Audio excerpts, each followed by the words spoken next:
You're watching The Breakfast Club. Morning, everybody. It's DJ MV Angela Yee, Charlamagne the God. We are The Breakfast Club. We got a special guest in the building. We premiered his record earlier this week. Yeah, man. Big KRIT. What's happening? What's up, sup? Man. Independent KRIT. Oh, yo, Independent KRIT. More tied to the sundial, man. There you go. Feel good. Feel good. I always feel bad, man. I did it this morning. I'm going to tell you why. I feel bad because I be mentioning all the, like, new, young, hot, fresh rappers. Okay. And I always forget to say Big KRIT name. And as soon as they leave my mouth, I'm like, damn, I ain't say KRIT. Hey, man, but we still out here making it happen, though. And that gives me the opportunity to still put out this quality music. So, you know, we still winning. Absolutely. Still good. Absolutely. And I was telling you when I saw you out there that I loved your performance at the BET Hip Hop Awards. I appreciate that. I appreciate that. It's a dope performance. Man, I'm still trying to get my mind wrapped around it all. Because, you know, obviously you want to be able to do your best on stage. But at some point, I got overwhelmed and kind of broke down, man, because it's such an important topic. I want to bring awareness. And I've been putting a lot of that content in my music from years ago, bro, but to be on that kind of platform and be able to do that, you know, it was amazing. How'd you get off Def Jam?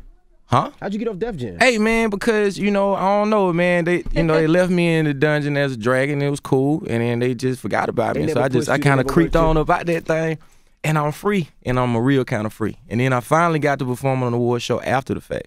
Which is weird, though, because it's not like you don't sell records. I mean, you do pretty good. It was during that transition from CD sales to streaming, where everybody was trying to figure out where's the game going. And, you know, if you're not streaming or getting massive numbers, it's like, well, you might not have a place. But, no, hard copy sales still exist, and we're going to get those and the new streaming aspect. Being a young man from Mississippi, was the industry everything you thought it was going to be? Woo.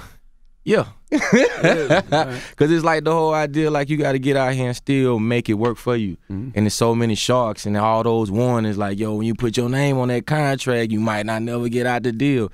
So it was a blessing for me to really be able to kind of walk away independent, own all my everything, and be out here just doing it. And now, from this point on, it's partnerships. You can't just sign Big KRIT.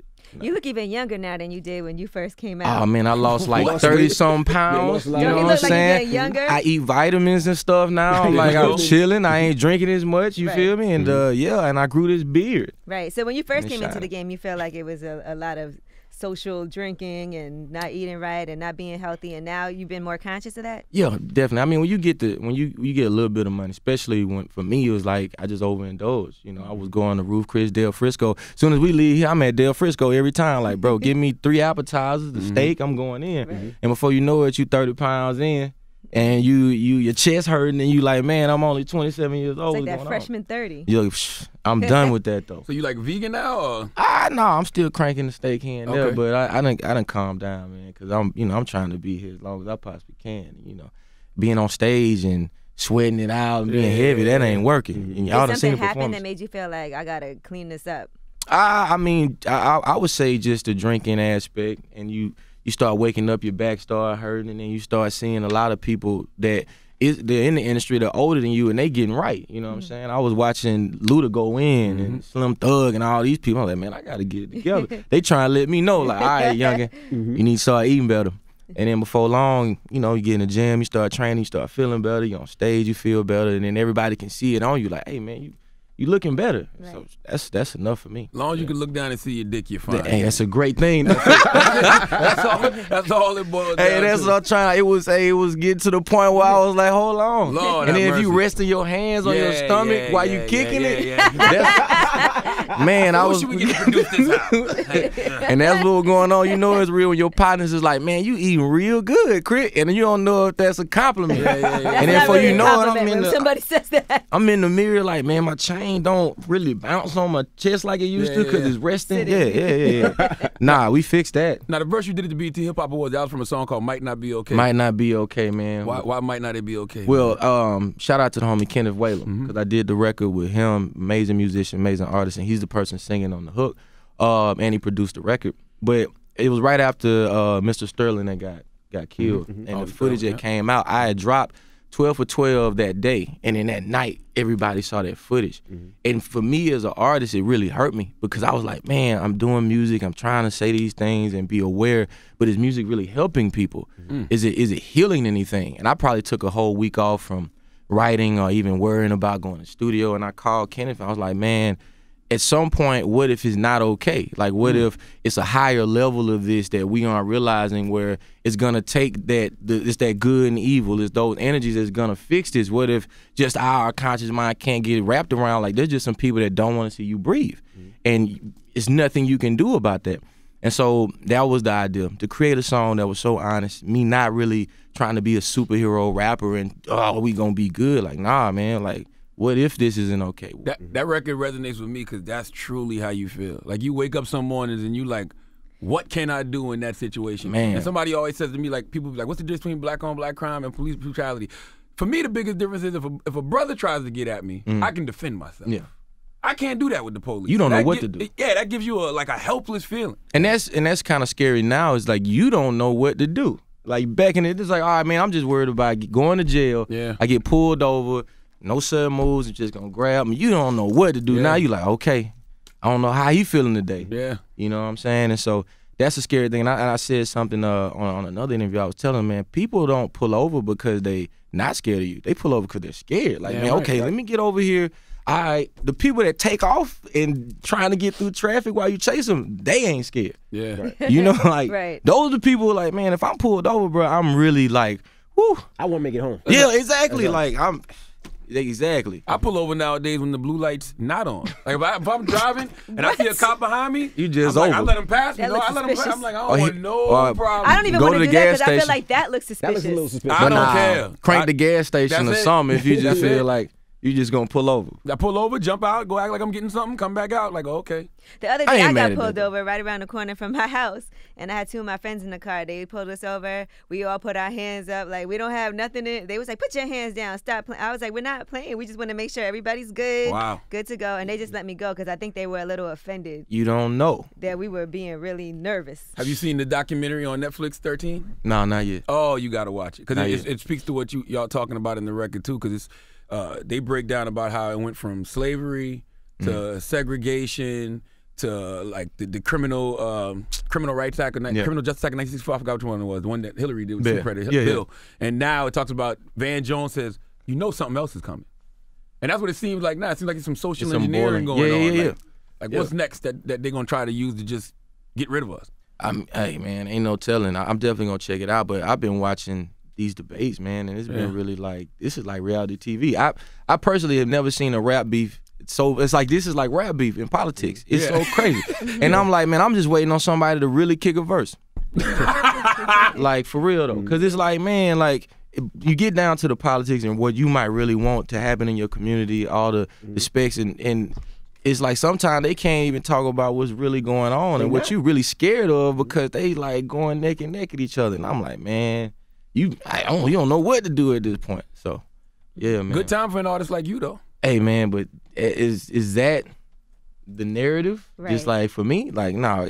I was doing this kind of music and kind of trying to bring this awareness since I started rapping. So it's for me. It's like, okay, I've learned a lot. I know how to voice my opinion and how to not have an instrumental behind me now. But sometimes. Does it make it difficult for you because now you got to pay for everything yourself? You're independent, so everything comes out your pocket. You don't have that big machine pushing a quote-unquote conscious music. Yeah, but when the temperature's not conscious. But if you remember, if you go back, all them days we came up here and it was just us anyway. It's like, it's kind of like, and you know, we always had an independent mentality going into it. So I know what I need to do, worst case scenario. I'm also a producer, and I think people forget about that. Right. When it comes to investing in myself, I go out here and grind for it, and I was prepared. You say you don't produce for other artists, though. Wow, whoa, now, hold on. I do produce. Hold on now. I do produce for other artists, man. I got a lot going on now, and Multi is a production company. So even if I'm not necessarily producing the actual record, it's all about bringing the best quality music together. You know, and I can even go on a limb and say that going out there and working with Terrence Martin in LA really showed me that if you got a lot of people who can remove their ego and they can get in this room and they can create, you can come up with something amazing. And it doesn't really necessarily matter where the idea first came from, just everybody like, for the culture, let's make this as good as possible. I feel like the South has the opportunity. We can also have that kind of hub as well, and that's what I'm trying to create. Now, I'm sure a lot of major labels have been trying to holler at you now that they know that you're independent. You put it on Twitter. Yeah. Would you consider that again? Or come sign this 360. Man, for me, like I said, it'd be more of a partnership thing. Me, as a rapper, as an artist, I've grown into being also a businessman. You know what I'm saying? And so I understand what I can bring to the table, not just from dropping an actual record, but scoring movies, also developing other artists and giving them an idea of what kind of music they can come out with and what their image would be based off of their personality. I know those things now, so it doesn't have to stop with just me and going out, dropping an album and touring. No, it's bigger than that. Were you surprised when BET called you for the award show? Man, boy. Who called? How was that call? I mean, well, I got the idea, well, not the idea, but I got the call from my management. I got super nervous too, man. Shout out to Dutch, Jeff, and Shaka, you know what I'm saying, for being able to really maneuver and put that together. And when they contacted them, and then I got the contact, I was like, whoa, but what they want me to do, what record, I don't, you know. And then they was like, well, they want acapella verse. You got the record, might not be okay with Kenneth. You know, I think you should do that one. And yeah, I spent probably a week going over that verse, cause it's like, man, I went in the mirror just doing it over and over and over. Going hard, cause I didn't want to. You don't want to mess that up. You know. So yeah. I don't know why you'd be surprised though, cause I feel like we in that era now where you don't need these major labels, man. Look at Chance. Woo, yeah. And you got that kind of cult-like following. Yeah, man. I mean, but I'm so surprised that they let him go. Like, I'm surprised, man. But I'm telling you, cause it was so quiet. It was on the when we dropped 12 for 12, we were already off. People just didn't know. So when you saw the movement and the push, you thought it came from a major. No, that was just over the years, the love and people that just been waiting to see me drop some music or believe in the movement. So yeah, I mean, but nobody, you couldn't have told me 2 years ago it would have did this. You know, the streaming thing came out of nowhere, and then it was like, oh, records ain't selling, but you making you getting platinum plaques. That was confusing for me. I was like, I'm used to numbers being numbers, like. But it changed. It gave me an open door, and I ran out of it. You make a lot of money off merchandise too, right? Hey, multi is good. You said on one of the hats, I don't want to be a naive individual glorifying greed and encouraging racism. What's that mean exactly? Yeah, I don't want to be another. Gotcha. Yeah, but oh Lord have mercy. It's like it's unlocked. It unlocks. It's like it's like I like that. Yeah. All right. It was the idea of turning such a negative word against a person that would use it. You know what I'm saying? Yeah. We obviously we were able to flip it and make it cool in our own way and empower. But sometimes when a person calls it still stings. So it's like, how can I make this a word where if somebody uses it, they're the person. They're actually what they're saying. You know, so. Yeah. Now you from Mississippi. Yeah, man. I'm from South Carolina. Yeah, we country. I don't think you can make that word a positive when you know it, the historical context of it. Yeah, well, I was trying to turn it against the person that would call you that. Got you. So that's what my whole narrative was. And then by reading it, some people obviously wouldn't even know it's just something you shouldn't want to be. Yeah. You know, glorifying greed and encouraging racism. So if somebody was to read that and they would actually use that word against you, but then they agree with, like, you know what, I don't want to be that, then that kind of calls them out. You know. Do you think that artists need to be more responsible in their lyrics? Like, we were having this whole discussion about what Donald Trump said and got caught on camera saying. And a lot of people were like, well, that's how rappers talk all the time anyway. Do you feel like that's something that we need to hold each other accountable for? When somebody says something that's out of order, just call them out on it? Well, I mean, I'm not running for president. You know what I'm saying, first off. And a president isn't a rapper, secondly. And they don't, for them, however they express themselves is totally different than our genre of music and what we grew up and how we've expressed ourselves in the neighborhoods we come from, the lingo, the slang. Obviously, hip-hop is an art form. So you paint whatever you want on this canvas. I don't really call a thing of politics as an art form. You know, it's what are you gonna do for people, the society? It's a different way, a different lingo of talking or expressing yourself than rap. Rap may be just personally how you feel and what everybody else thinks. I don't think a politician or a president can think that way. Right. You know, you have to think for the mass majority. Right. So you can be self-centered and be a rapper because people also feed into that mentality because most people, you know, might not have the courage to say F you to their boss, but they listen to their favorite rapper and that make them feel like, you know what, But we do have to take account what we do say on records, explain it at the end of the day, or give the opposite spectrum. You know, and that's what I try to do in my music, and I've always tried to do that. But I'm not perfect, man. I think politicians should take a page out of rapper book. Like my man Nori always says that Trump turned the campaign into a smack DVD battle. Because it's a level of realness. Yeah. You know what I mean? Like nobody care about that politician, say everything right, politically correct stuff no more. But you kind of, the problem with that is you kind of want them to a little bit, because you go overseas and you doing a lot of these, we talking to a lot of these ambassadors and stuff like that.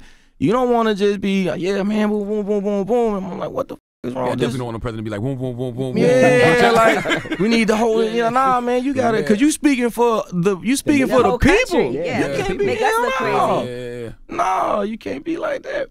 You gotta act like you just walked in somebody's mama house. That's why being politics is being political. It's not about being as real as you can be. It's about, okay, what is the best decision that we can make, and how can we make this work for the good of everybody? Right. As much as you can. Yeah, and you can still put a little bit of coolness on top of it, but don't overdo it. You know what I'm saying? So what do you think's next for K.R.I.T, man? Man, not just the album, but like I just see you doing more than just music. We working on it though. I mean, I ain't decided on the whole getting into no movies and nothing like that. But if I do, again, it's more scoring. I'm talking about on a revolutionary level. Oh, bro, I'm waiting. I mean, and at the same time, it's other people like Killer Mike, Talib Kweli, David Banner that I could also look to and and talk to about this. But it's one of those things where now it's gonna have to be a lot of talking, a lot of explaining, a lot of just being on the ground. You know, I've been doing a lot of music, and which would be the background or the theme music for a lot that's going on. But I think now that I'm older and I've gotten to a point where I'm realizing, those are songs, but I got to get out here and start talking to these people too. So. Absolutely. Yeah, bro. Yeah, I heard you on T.I.'s EP also. That's the homie. Yeah, man. That's a good. Yeah, I appreciate him putting me on that kind of record, and even Tip know what it is. Now it's like, man, Tip ain't getting no props for that Us or Else EP. Right. That is hard. Going in. But it's because it's socially conscious. Don't nobody. I mean, it's weird. Like we claim to want revolution and want liberation, but then when our artists do what we want them to do, actually speak about something, we don't support it. I mean, well, it goes farther. I mean, the artists, you do what you can to promote it, but it's also still up to a lot of people to play it. I mean, if a radio record normally is a record that has a certain BPM and it feels a certain way and then go club. I mean, it would be more on us now to change what a radio record is and what gets played in the club, or what can be acceptable and socially conscious and still jam, and introducing it to the people that normally don't listen to nothing but the radio. Right. All right, did you see Birth of a Nation yet? No, I haven't seen it yet. I just got the book. I ain't never got a gift since I came here, and God I gave me appreciate that. Normally the first thing that happened is, where Def Jam at? So thank you, brother, for understanding. Yeah. But I ain't watched it yet. You gotta go see it. It only made $7 million last weekend. We gotta support that. Bet. You ain't said nothing, and I'm gonna see that 13th too. You gotta watch that. Yeah. Well, we appreciate you joining us. Man, I appreciate y'all, man, as always, man. Anytime you in town, you're always welcome. No doubt. Listen, y'all heard that. You heard You that. You said you give a damn about Def Jam? I'm a follow. See, here you go. I ain't saying all. We still got love for everybody. Right. We got love. Well, it's more tied to the sun diet. All right, it's Big KRIT. It's the Breakfast Club. Good morning. The Breakfast Club. Every weekday morning. Tune in.